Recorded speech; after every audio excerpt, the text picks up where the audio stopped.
This is Gail with Everything Nash here with the fantastic voice winner, Todd Tilghman. Thank you so much for joining us today. It's my pleasure. I appreciate you inviting me. I feel like we're already friends, or we are already friends, right? Yeah, we are. We're certainly friends, for sure. Okay, before I get to the questions, can I just say that your social media fans are crazy. They adore you. Yeah, they do. I just don't know what to say about it except I appreciate it so much. It's just so, I don't know. People are just, everyone, well, I say everyone, the majority of everyone has been so great to me. So. Okay, so let's talk about just kind of your journey to the voice, because as we all know by now, you were a pastor. Yeah. And then your wife had this idea, hey, you sing, maybe you should try out for this big TV show on NBC. Well, not just like that. Originally what happened is a friend saw me posting these little covers. I would do these 1-minute covers because I was trying to teach myself how to play piano, and that did not go well still. I can do the chords, but and they messaged me and said, you should try out for The Voice, and they sent me a link to the open call in Atlanta, Georgia to register. So I did, but that was way months before. So by the time it actually came around, I had decided I'm not going to go. There was a lot of things surrounding it, But that's when my wife kicked into high gear, and she's like, "No, you're going. You need to go. You're going to regret it if you don't go." And then I was like, "How will I know?" But anyway, I did go at her insistence. Yeah. So did you ever think about, hey, maybe I might want to be a singer before this? Yeah, I mean, through the years, I have thought. I don't really know how to put it without sounding weird. I've always thought that singing was probably the one thing that I could do well, And so there were times when it's not that I never thought about it. And honestly, and I really don't mean this in like a woe is me kind of way. I really don't. I just didn't think I was that kind of singer that people wanted to hear. You know what I mean? So I guess I thought about it a couple of times, but I never thought it would be something that I could succeed at, I guess. Okay. So how long had you been a pastor? Now that's kind of a trick question too. I had been, I started as a youth pastor when I was like 18 years old, and then I've been lead pastor for almost the past 10 years. We were just at 10 years when that chapter closed. Okay. So then you go to The Voice, you don't know if you're going to make it, you start singing, and everybody turns their chair around. Todd!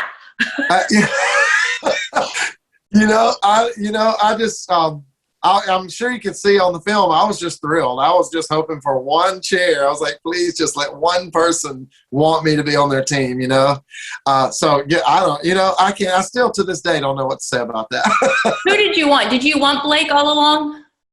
Yes, I would say that, I kind of was back and forth in my brain that if I were to be able to choose it, I would want Blake more because Blake is more like me, I guess, as just a everyday guy, But I also was thinking if I had the chance to pick Kelly does have this big belty voice, and I have a really loud voice, but when they all did turn, it's TV, so they're not able to show everything, but they all sort of give you this pitch, and it's fairly detailed, and so I started like, I don't know, but Blake actually went last. And so it kind of just settled it in me. I'm going with my gut, Do you stay in touch with him?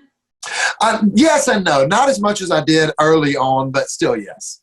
Okay. So at what point in the show were you like, I could actually win this? I actually thought, it's hard to say. I never thought that I would win it, but when I got to the finale is when I thought, hey, I got a 1 in 5 chance. That's kind of what I thought. I even see what I did after my blind audition. My wife and my son and I were together and riding together back to the hotel. And I told her, I said, if she was here, she's not here right now, but if she was here, she'd tell you. I said to her, like, all right, babe, there is no way we're going to win this thing. So we just need to push it as far as we can. I was hoping to get on the live shows. And then you won. So I don't want to get real personal, but at some point after you won, you had to have that hard conversation with yourself and your family of, do I want to continue in ministry or do I want to pursue music?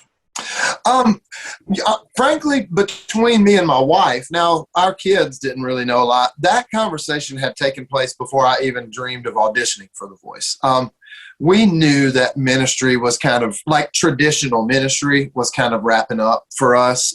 Or for me, I knew, but I'm not like a one-man show. You know, I have a wife and kids, so I've discussed it. What I did was, I would say 2017, I could probably dig it up. I should do that because I've had this conversation with a few people. I would say probably in 2017 or so, I had a conversation with my wife, and I learned a long time ago that if you're feeling something, you need to share it, because if it does come around, then, you know, you'll remember that you shared it with someone. And so I had a conversation with another pastor friend of mine who lives over like on East Coast, South Carolina. And then I had a conversation with a friend of mine who works in films, and he makes documentaries and things. And all three of those, I sort of told him what I was feeling. So that conversation had already happened, but I guess I just never thought it would happen this way. You know what I mean? Like that I literally looked into all kinds of things. You know, I was thinking about being a real estate agent. I was seeing what it would take to do that. I reached out on my social media one time and asked people what I had to do to become a barber, you know? Yeah, I don't know. You know, I like talking to people, and you get to do that when you cut hair, you know? So, so anyway, that conversation had sort of already happened. Now, it wasn't very long after The Voice was over, though, that we started realizing, look, if we're going to I'm a play it safe kind of guy. And so I'm like, if I'm going to make this big leap of faith, we need to do it now. Like, we just need to go ahead and do it. And so that's what we did. And then what did your church say? My church was great all throughout. Now, it's sad because there's a change in, you know, the guard, and there's a change in our chapters in our lives, and I've been there for so long, so it was bittersweet, you know. But the church, and I really do, man, I cannot express enough. My feelings toward traditional ministry didn't have anything to do with those people. They're wonderful. We really pastored a really, really great church, you know. So they were really supportive, and they you know, they miss us and we miss them. But I you know, my gosh, I'm home just as much as I'm here, you know, now back home. So I still see a lot of them.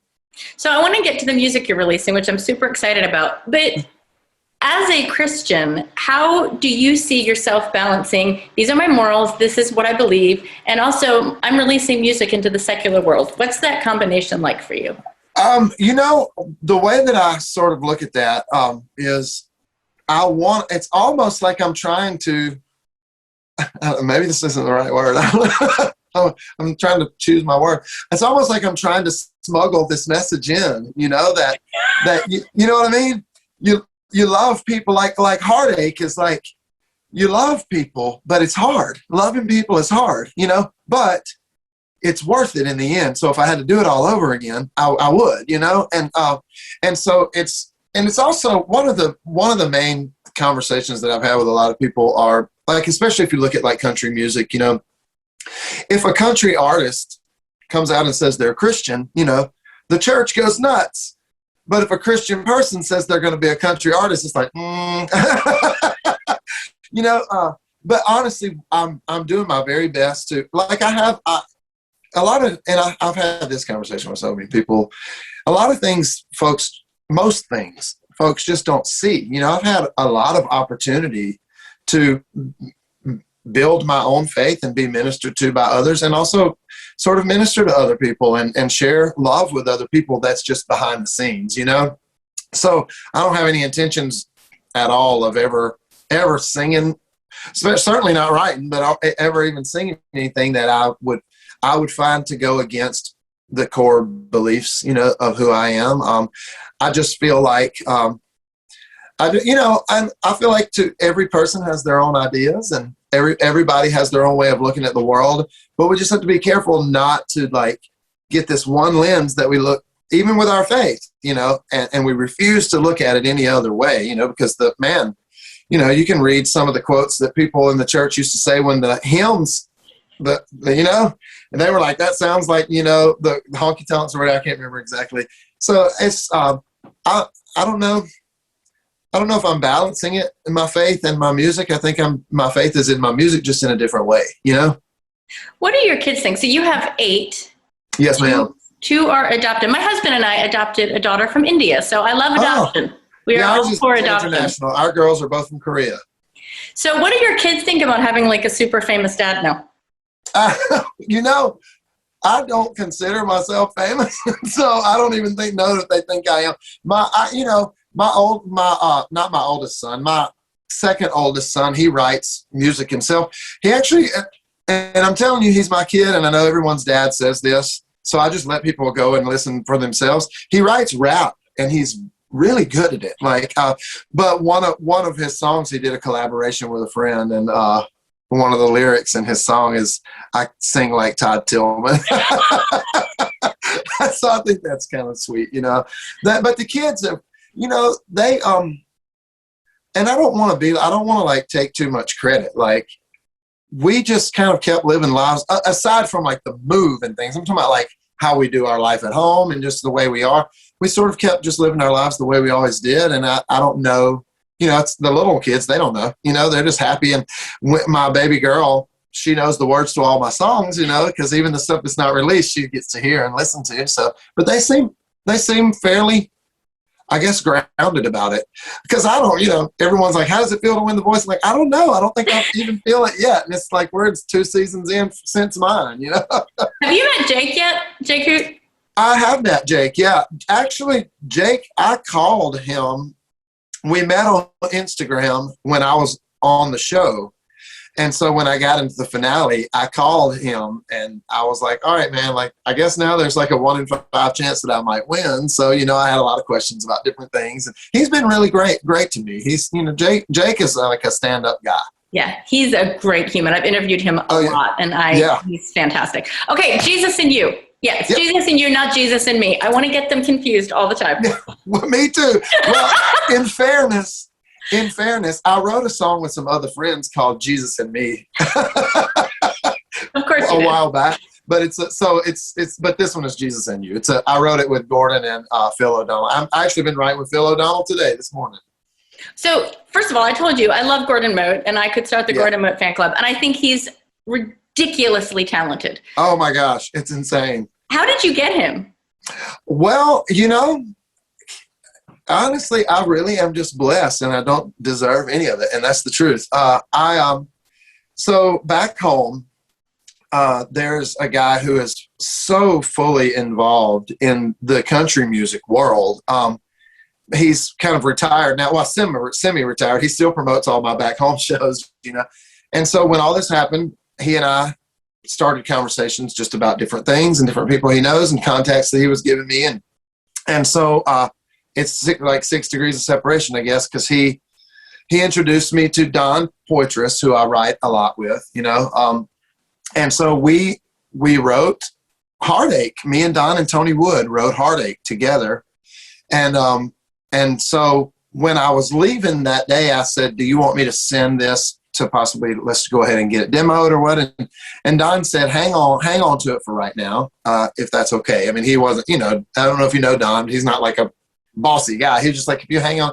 So I actually sort of forgot, not about the song, but about, you know, life, just busy, you get preoccupied. And so a few days, I think it was a few days or a week later, I said, Don, I really like this song. Why do you not want us to demo it? He's like, oh no, it's not that I don't want us to demo it. He said, there's someone that I really feel like would work well with this song. And that someone was Gordon Mote. And so he reached out to Gordon. And so Gordon and I were supposed to just get together about this song. Well, we just really became great friends, and he gets what I'm wanting to do, you know? And so that's how all that came about, you know? And yeah, there's a couple of songs coming. When you hear Gordon on them, you don't forget the singing. I mean, you'll be just blown away. It's insane, you know? So there's more music coming from you after Jesus. Yes. Oh yes. I mean, the plan right now, and this is just the plan right now. It could change at any moment because, you know, we're all of our options are open, and independent artistry is very expensive. You know? And so, but the plan right now is we're going to release Jesus and You will be out on the 19th of March. Frankly, I'm still deciding if I'm going to do an April release or not. because we have this book coming out in June. And when the book comes out, we're going to release an EP around that same time. Like I said, unless we get a sweet deal from a label or something, then all that changes, you know. But like when the book comes out, I want to release an EP, because right now we have, I don't want to, when I say fully finished, aside from mastering, because that we still have a few that we have to master, but we have fully completed 8 songs. So I have 8 songs in the can, you know, except for mastering. And another one that I wrote with Don and Tony that I'm really fond of, me and Gordon are supposed to get together and do that one as well. And then there's, I don't really know exactly how this world works as far as the book and all these things, but some of the stuff that has to do with the book is going to be, some of these songs are going to have like an acoustic version, just strictly acoustic version. And we're going to use that in the promotion with the book. And so, but yeah, so there's lots of music ready to roll. You know, we're on song number 2, so that gives us 6 more just ready to go now. Awesome. Okay, we're going to do something really fun before I let you go, because I think I've probably taken up all your time. 11 questions with Todd Tilghman. Okay. I'm not as interesting as I look on social media. Maybe I should do this with your wife. Yeah, no, God almighty, maybe not. Also, you can tell your wife that I love her hair and I want to be here someday. I'll tell her. Yeah, she's, you know, I don't want to take credit, but she kind of went prematurely gray, you know, when we were probably in our 20s, and she kept it colored through years and years. And I always said, just grow it out, let it go. You know, it looks good. So finally one day she did. I don't know. Did you guys start dating in high school? Oh yeah, we dated. I mean, she dumped me a few times, like several times, but we dated from the time I would say I was maybe 15 or 16. And then we just got married. She was 18, I was 20, and we're still here. You know? And okay, before I get to this, 8 kids, that's got to keep you really, really, I have 2 and I'm exhausted. It does, but you know, first of all, I don't know how to word this. I don't want to say like you lower your standards or anything, but you do sort of learn that household life does not have to be quite as perfect and meticulous as you might think, you know? And secondly, everyone grows accustomed to his surroundings, you know, and so you just grow accustomed to it. But thirdly, and I'd say probably most importantly, the kids, I mean, you know, aside from, you know, groceries and, you know, a place to live, the kids take care of one another. You know, they play with one another, and the older kids teach the younger kids and hang out with the younger kids. My wife, you know, we live out here now, and so my wife wants to, and I do too. But she's like the kind of the driving force behind it. She wants to get them outside, away from the inside and the TVs and the computers and the phones and things. And so she'll do like this farm life, like country life scavenger hunt, you know, and send them out, and they'll be out for hours and have the time of their life, you know. So it's good. It's like circus sometimes, but not so bad. It's a happy circus. Okay, yeah. 11 questions with Todd Tilghman. Favorite TV show? Oh my gosh, I have about 15 favorite TV shows, but I'm going to go with The Office, I guess. I love The Office. It's been I've always loved it, you know. But I also love Seinfeld, so I don't know. You have that sense of humor. I like it. Yeah. What was the hardest part of being on The Voice? The hardest part of being on The Voice, honestly, was just the intense amount of intimidation and anxiety, because all those people were so great, and all of those knew what they were. Well, I don't want to say all of them, but most all of them. They do that. They perform, and you know, I did not, and so it was really intimidating. So that may be the hardest part. What's your best childhood memory? My best childhood memory would be, I mean, I don't know if this is a specific memory, even though I could give you 100 if I need to, but my granny. The best childhood memory. I lost my granny when I was 11, and I just remember, I remember her making biscuits with syrup and butter, you know. I remember she used to make us, people say rice pudding. It was not rice pudding. It was literally just white rice with butter and sugar. And we loved it, you know. And she would sew. I remember I would be in the room with her while she would sew. I can remember hearing her pray, you know. So I would say my grandmother. Oh, that's really sweet. What's your favorite food? Now that is, you know, as embarrassed as I am to say it out loud, I'm going to go with cake. I just love cake. I have a terrible sweet tooth. Now, I also love like steak, but I don't know. My sweet tooth gets me in a lot of trouble, so I'm going to go with Any cake. flavor cake? Not, this is going to probably get me in trouble with some people. I do not like chocolate cake very much. I like chocolate frosting, but I don't really like the cake to be chocolate. I love carrot cake. I love strawberry cake with cream cheese frosting on top of it. Oh, man, just love it. All right, I'm going to have you over and make you strawberry cake. Yeah, come what's on. your biggest pet peeve? Oh, that is actually a really hard one. I'm not like a stickler, but I do have a lot of little things that I don't fuss or anything, but just inwardly they sort of annoy me. But the biggest one that God forgive me and Brooke forgive me is my wife will not squeeze the toothpaste tube from the end. She squeezes it from the middle. And you have got to please stop. Please stop doing that. We literally can have 2 different toothpastes. I don't care. You squeeze from the end. Okay, well, that goes to a question that's later on the list, but I'll ask it now. What do you do that bugs her? Oh, man. First of all, she would say 100 things. I leave my boots by my chair all the time and my shoes by my chair, like my chair. I'm home alone right now, so I'm just sitting at the dining room table. But I leave my stuff by the chair all the time. Now, she would, in honesty, she would be a little bit of a hypocrite to say this, but she would still be right. I do procrastinate a lot. And she would also say that I am, what's the word I'm looking for?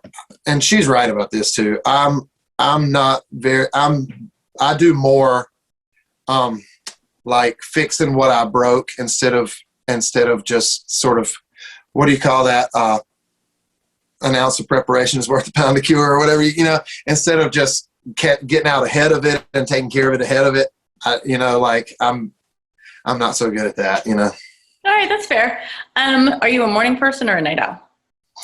A little bit of both, but I would say morning person more than night owl. My husband is both, and it makes me crazy. Yeah, I'm a little bit of both too. Like I don't normally go to sleep or bed early, but I cannot sleep late either. And to me, and this is just personal, the sunrise is more special than the sunset because I feel like fewer people see it. I feel like, Yeah. So I like that about the morning. All right. What's the best part about Nashville? Oh, the people that I've met, I would say, I cannot live in Nashville. It's way too uptown for me. I live about an hour out, but the people that I've met by far, I mean, the music is wonderful, but the music is because of the people, and so I would say the people. All right. What is your favorite Bible verse? Oh my gosh, my favorite one.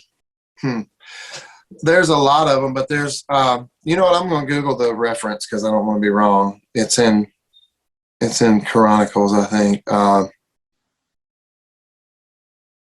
Give me 1 second. You're fine.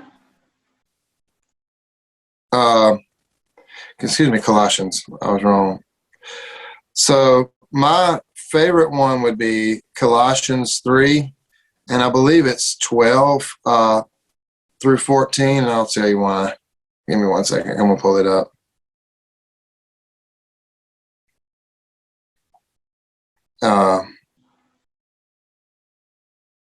Anyway, yeah, that would be it. Colossians 3, 12 through 14, because that basically just says that we have to, I'm paraphrasing, but it basically says that we have to make a deliberate effort to put on tender mercies and kindness and gentleness and humility, and to forgive people like Christ forgave us, and then at the end of it, it says put on love, which is the bond of perfection. And I think the reason that I love that so much is because it doesn't tell us love makes us perfect, but love is the bond of perfection. And I personally believe it's because love covers a multitude of sins, Mm-hmm. And so if love is your bond, then even though we all sort of suck in our own different ways, love covers that, All right, what's your favorite hymn? Oh, man. Oh, that's hard too. Lots of them for different reasons. If I have to pick one, I would probably pick The Old Rugged Cross. I love The Old Rugged Cross, but I love the hymns. So I love how great thou art. I love when the home gates swing open for me, and I love how beautiful heaven must be, you know, and I love them all. But I guess if I had to pick one, I think the one that I don't know if it's your spirit or emotions or a mixture of the two, really gets kind of sort of breaks down as if Old Rugged Cross. I can't hardly even, I rarely have gotten through that song without just breaking down. So. All right, last one, Todd. Something people don't know about you.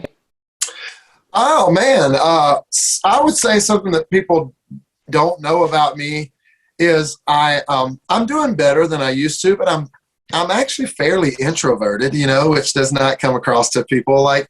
But I do think when you serve a lot of years in ministry, you know, there a lot of times you do sort of get bitten by circumstances, and so that'll cause that. People may not know that I love. They might know this though if they follow me. I love to do nature photography. I just do it on my phone. I don't have a fancy camera, but I love that. People probably don't know that I do all the cooking in our house, at least when I'm home, and all the laundry. I'm the laundry guy and I'm the cooking guy. Now, when I'm away, it's just it's sort of an every man for himself kind of deal. People. Now, I gotta say, my daughter, who's 10, she's almost 11. She is a very good cook, and she does a lot of cooking. Even when I'm here, she'll help me, and she's really very good at it, especially to be 10 years old, But so those are several things people may not know.